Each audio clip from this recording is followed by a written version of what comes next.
नमस्कार दोस्तों, 3 star coaching classes में आप सभी का स्वागत है।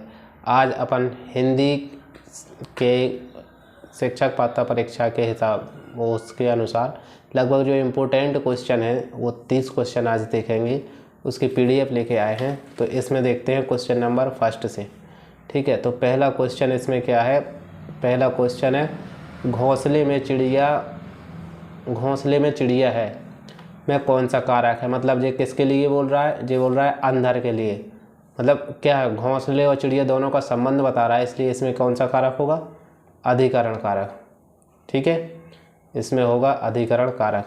उसके बाद दिया गया है आपको निम्नलिखित गद्यांश का प्रश्न पढ़कर 32 और 33 को उत्तर दीजिए। यानी इतना पैराग्राफ पढ़ना है और 2 आंसर देना है केवल। ठीक है, तो इसमें दिया गया है गांधीवाद में राजनीतिक और आध्यात्मिक तत्वों का समन्वय मिलता है। मतलब गांधीवाद में क्या था, राजनीतिक और आध्यात्मिक दोनों।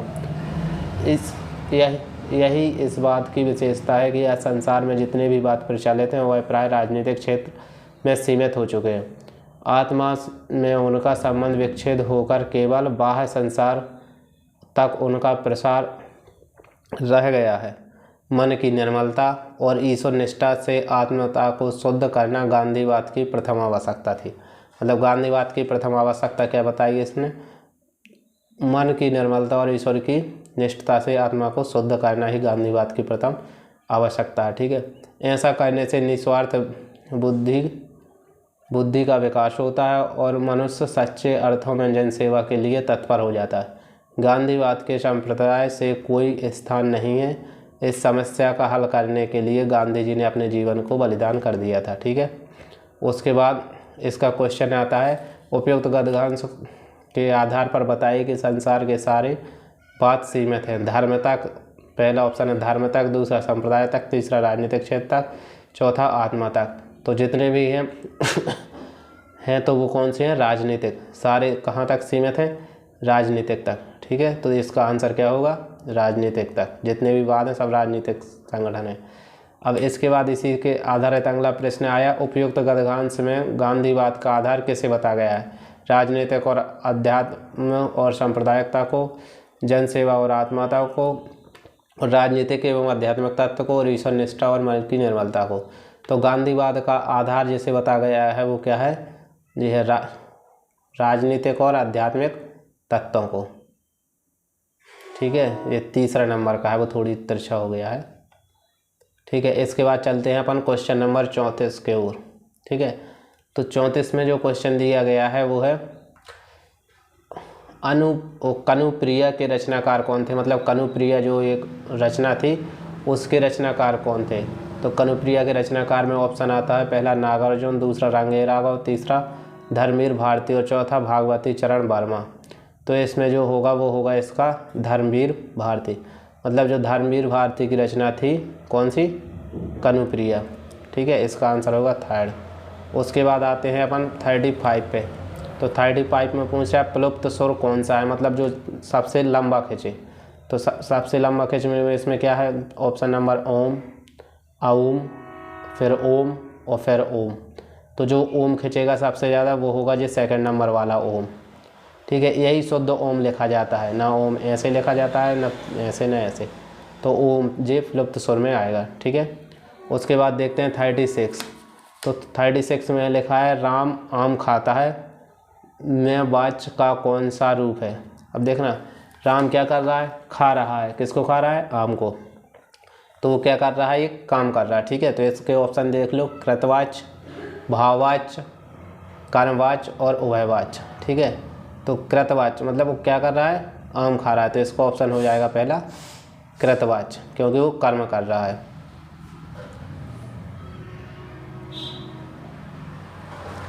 ठीक है, फिर उसके बाद आपको दिया गया है 37 नंबर पे,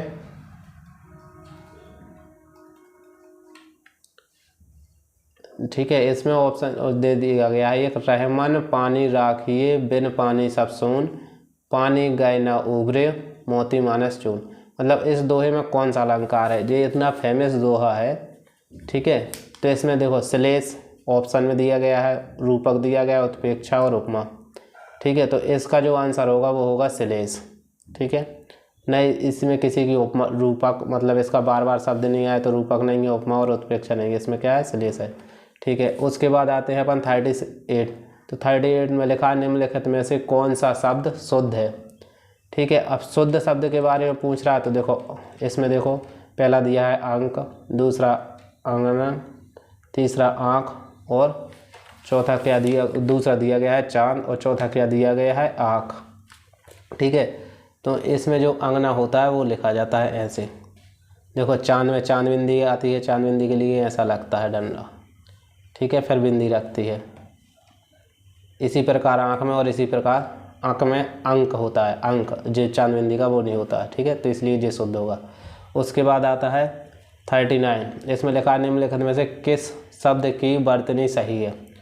अब सही वर्तनी में देख लो ऑप्शन, सन्निधि, ये समनिधि है, इसमें माँ है, इसमें सन्निधि है और ये सानिधि है, सन्निधि ये भी है। ठीक है, तो इसका जो सन्निधि लिखा जाता है वो लिखा जाता है ऐसे, सा आधा ना, छोटी नी और छोटी धी, सन्निधि। ठीक है, इसमें बड़ी धी है इसलिए गलत है, इसमें माँ है इसलिए गलत है और इसमें जो बिंदी है तो बिंदी इसमें जो अंग वाली होती है तो ये माँ का अर्थ भी निकालती है, ना का भी निकालती है, मतलब कई प्रकार के अर्थ निकालती है। ना भी बोल सकते हैं, माँ भी बोल सकते हैं, इसलिए ये दोनों सेम माने जाएंगे फिर, इसलिए वो गलत है। इसके बाद आता है 40 नंबर पे। ठीक है, तो 40 नंबर पे दिया गया है उपचारात्मक शिक्षण की सफलता निर्भर करती है। उपचारात्मक शिक्षण की सफलता निर्भर करती है। इसके ऑप्शन है उपचारात्मक शिक्षण की सामग्री पर, समय व अवधि पर, भाषिक नियमों के ज्ञान पर और समस्याओं के कारणों की सही पहचान पर। तो इसका 40 का आंसर क्या होगा, इसका होगा समस्याओं के कारणों की सही पहचान। अगर आपको कोई समस्या है और उसका उपचार करना है तो उसकी अगर समस्या ही आपको सही पता नहीं रहेगी, डॉक्टर के पास जाओ, सही समस्या नहीं बताओगे तो वो गलत दवाई देगा। जो आप समस्या बताओगे उसकी दवाई मिलेगी, इलाज सही नहीं होगा तो फिर कुछ नहीं होने वाला। ठीक है, उसके बाद आता है दिए गए पद्यांश को पढ़कर निम्नलिखित प्रश्न 41 से 42 के सही विकल्प, मतलब इतना पढ़ना है और 2 विकल्प का आंसर बताना है। ये लिखा है बरदंत की पंगति कुदकली आध्राधर पल्लव लोचन की, चपला चमके घन बीज जगे, छवि मोती माल अनमोल की। अच्छा, घुंघरारी लटे लटके, आहा, मुख पर कुंडल लाल कपोलन की, निछावर प्राण करे, तुलसी बलि जाऊं ललायन बोलन की। ठीक है, इस गद्यांश पद्यांश में कौन सा रस है, तो इसमें जो रस होगा वो होगा आपका क्या, ऑप्शन में दिया गया है ए नंबर शांत रस, वात्सल रस, करुणा रस और श्रृंगार रस। श्रृंगार की बात नहीं किया गया तो श्रृंगार नहीं है, दुख की बात नहीं कही गई तो करुणा भी नहीं है, इसके बाद कुछ उसमें शांति है नहीं तो शांति नहीं, इसलिए ये क्या होगा, वात्सल रस होगा इसका आंसर, सेकंड नंबर। ठीक है, कौन सा होगा, वात्सल रस। अब इसमें दिया गया उपयुक्त पद में किस कवि का है, मतलब ये जो लाइन थी वो किसकी है, option Kabir 1 number, Surdas 2 number, Jayasi 3 number और तुलसीदास 4। तो ये सबको पता है कि ये किसका है, लगभग तुलसीदास का। ठीक है, लगभग सभी को पता है कि ये तुलसीदास के दोहे थे। ठीक है, उसके बाद अगला देखो, इसमें लिखा है उच्चारण स्थान की दृष्टि से कौन सा विकल्प शुद्ध है, मतलब सा तालब, सा मूर्धन्य, सा दंत्य और सा उच्चा कंठे। ठीक है, तो इसमें जो स्वर होते हैं ना, स्वर व्यंजन, तो इनके उच्चारण स्थान के हिसाब से उसने पूछा है। तो इसमें से जो होगा सा क्या, कौन सा सकार है, जो थर्ड वाला सा वो दंती सकार है। ठीक है, तो ये वाला ऑप्शन सही होगा। इसके बाद 44 में कौन निम्नलिखित में से कौन सा कथन अशुद्ध है। ठीक है, विसर्ग कंठवर्ण है। इसके बाद पूछ रहा है हिंदी में ज्ञा का उच्चारण परंपरा से भिन्न हो गया है, 2 महाप्राण व्यंजनों का उच्चारण स्थान एक हो सकता है और 6 संयुक्त व्यंजन है। ठीक है, तो इसका होगा 2 महाप्राण व्यंजनों का उच्चारण एक साथ हो सकता है। ठीक है, तो इसका होगा ये वाला, 2 महाप्राण होते हैं ना जो वर्ण, जिनको महाप्राण बोलते हैं, उनका उच्चारण एक साथ हो सकता है। इसके बाद अगला प्रश्न है, मेरे लड़के ने मेरी आज्ञा का पालन नहीं किया, वाक्य में लड़के के विषय में कौन सा विकल्प अशुद्ध है। ठीक है, एक वचन, कर्ता, पुल्लिंग और नपुंसकलिंग। अब इसमें पूछ क्या रहा, मेरे लड़के ने मेरी आज्ञा का पालन नहीं किया। वाक्य में लड़के के विषय में कौन सा विकल्प अशुद्ध पूछ रहा है, एक वचन, कर्ता, पुल्लिंग और बहुवचन। ये है आपके ऑप्शन। तो इसमें क्या बहुवचन क्या होगा, क्योंकि देखो बहुवचन मतलब दूसरे के बारे में तो बोला नहीं गया है, एक वचन है, कर्ता भी है और पुल्लिंग भी है। ठीक है, इसके बाद अगला देखते हैं।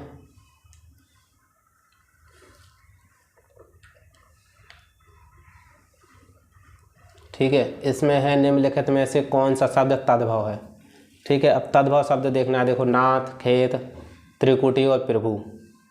मतलब नाथ, खेत, त्रिकुटी और प्रभु, इसमें से तद्भव शब्द कौन है, ये तो आपको याद करना पड़ेगा। इसमें तद्भव शब्द है खेत। ठीक है, उसके बाद अगला प्रश्न है, निम्नलिखित में से कौन सा शब्द देशज है। मतलब देश में उत्पन्न हुआ शब्द कौन सा है, एक पतलून, दूसरा ऑप्शन लाश, ठीक है, तीसरा धड़ाम और चौथा औरत। इसमें से जो देशज शब्द है या देश में उत्पन्न हुआ शब्द कौन सा है, धड़ाम। ठीक है, ये देश में उत्पन्न हुआ शब्द है, इसलिए इसको बोलते हैं देशज। ठीक है, इसके बाद देखते हैं अपन 48। इसमें लिखा है छछूंदर के सिर पर चमेली के तेल का अर्थ है। ठीक है, ऐसे व्यक्ति को अच्छी चीज़ें देना, ऑप्शन ए। योग्य व्यक्ति को अच्छी चीज़ देना, ऑप्शन ए। मिथ्या, आडंबर। दूसरा अयोग्य व्यक्तियों की अच्छी चीज़ देना और तीसरा अधिक पाने की लालच करना। तो छछूंदर के सिर पर चमेली का तेल मतलब काले पे तेल। ठीक है, तो इसका होगा अयोग्य व्यक्ति को, इसका क्या होगा, अयोग्य व्यक्ति को अच्छी चीज़ें देना। जब जो जिसके योग्य होगा उसको अगर वही चीज़ मिले तभी तो उसका कुछ है, नहीं तो फिर क्या मतलब, अयोग्य को वो दे दिया। ठीक है, उसके बाद अब है ऋग्वेद का संधि विच्छेद। ठीक है, ऋग्वेद का संधि विच्छेद क्या होगा, ऋग्वेद प्लस, ठीक है, रक प्लस वेद, जे फिर री प्लस वेद और गा प्लस वेद। अब ऋग्वेद में आपने संधि विच्छेद में पढ़ा होगा, इसका ऑप्शन होगा सेकंड, ऋक प्लस वेद, क्योंकि जो आधा का है ना जी अपने तीसरे वर्ण में पहुंचता है, तो का आधा क्या बन जाएगा, गा, इसलिए जो ऋग्वेद का संधि विच्छेद तो क्या होगा, ऋक प्लस वेद। ठीक है, अब उसके बाद है आप बीती शब्द में समाज है। आप बीती यानी किसके ऊपर, अपने बारे में बात कर रहा है, तो द्वंद्व समाज तो है नहीं, कर्मधारा है नहीं, दिगु है नहीं, क्योंकि इसमें आप बीती अपने ऊपर बीती है। तो जो किससे बता रहा संबंध, तत्पुरुष समाज से, मतलब अपने ऊपर क्या है, आप बीती, तो इसका ऑप्शन क्या होगा, तत्पुरुष समाज। फिर उसके बाद आ रहा है अगला, प्रयोजन का समानार्थी शब्द नहीं है। प्रयोजन यानी क्या होता है, प्रयोजन यानी होता है कोई उद्देश्य वगैरह लेके चलो। ठीक है, तो इसमें पूछ रहा प्रयोजन शब्द का समानार्थी शब्द नहीं। प्रयोजन उद्देश्य, ये तो उसका अर्थ है हेतु, मतलब किसी कार्य के लिए लो तो भी है, और प्रयोजन उद्देश्य यानी लक्ष्य भी है। तो इसका आंसर क्या होगा, नियोजन। इसका आंसर होगा नियोजन। नियोजन यानी होता है जिसका कोई लक्ष्य ना हो या कोई योजना ना हो। ठीक है, उसके बाद ऋजु। ऋजु का विलोम शब्द क्या है, ऋजु यानी होती है रेखा। अब रेखा को बोल सकते हैं सीधा, मतलब इसका ऑप्शन क्या है, सीधा। दूसरा है त्रिकोण, तीसरा है सरल और चौथा है वक्र। ठीक है, तो इसका विलोम होगा वक्र, क्योंकि जब एक कोई रेखा होगी जे, ठीक है, तो इसके उल्टा क्या होगा, वक्र, यानी कोई गोला बना रहा है ये। ठीक है, ये कहने का मतलब उसका। उसके बाद अगला प्रश्न आता है, निम्नलिखित विकल्पों में से किस विकल्प में विशेषण का निर्देशन अशुद्ध है। 26, ठीक है, पूर्णांक बोधक। दूसरा क्रमवाचक। 2.5 अपूर्ण बोधक। वह है नौकर, कोई विशेषण नहीं है। ठीक है, तो इसका होगा चौथा नंबर। इसमें अशुद्ध इसलिए चौथा आ रहा, कोई नौकर। अब जो कोई गिनती थोड़ी है, देखो इसमें 26 पूर्णांक बता रहा, कोई होगा। दूसरा जो क्रम बता रहा 2.5, ये भी अपूर्ण बोधक, मतलब न 2 ही बजे है न 3 ही बजे। ठीक है, इस प्रकार। इसके बाद अगला, आप भला तो जग भला वाक्य में सर्वनाम के किस भेद का बोध होता है। आप भला मतलब सब भला, मतलब अपना भला तो सबका भला। इसमें पहला ऑप्शन है संबंधवाचक सर्वनाम, अनिश्चितवाचक सर्वनाम दूसरा, तीसरा निजवाचक सर्वनाम और चौथा है प्रश्नवाचक सर्वनाम। तो इसमें क्या, आप भला तो सब भला, मतलब अपना भला तो सबका भला, अपना यानी किसका, निजी का। तो इसमें कौन सी सर्वनाम होगी, निजवाचक सर्वनाम।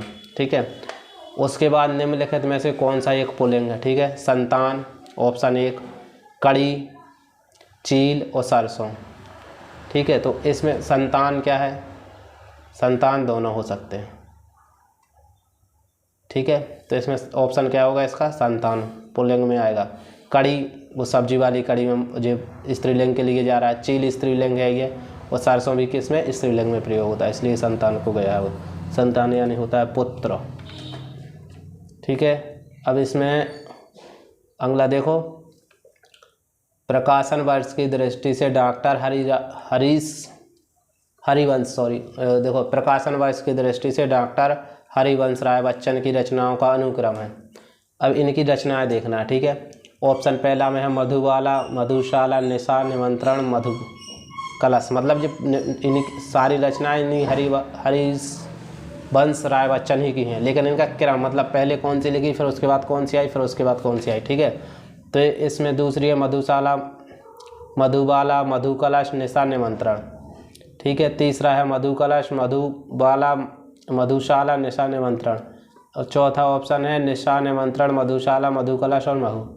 तो इसका जो आंसर होगा वो होगा आपका जे मधुशाला, मधुबाला, मधुकलश, निशा, निमंत्रण। जे सबसे निमंत्रण सबसे लास्ट की रचना थी, मतलब उनकी जो इन 5 रचनाओं में से, ठीक है। इसके बाद देखते हैं अगला,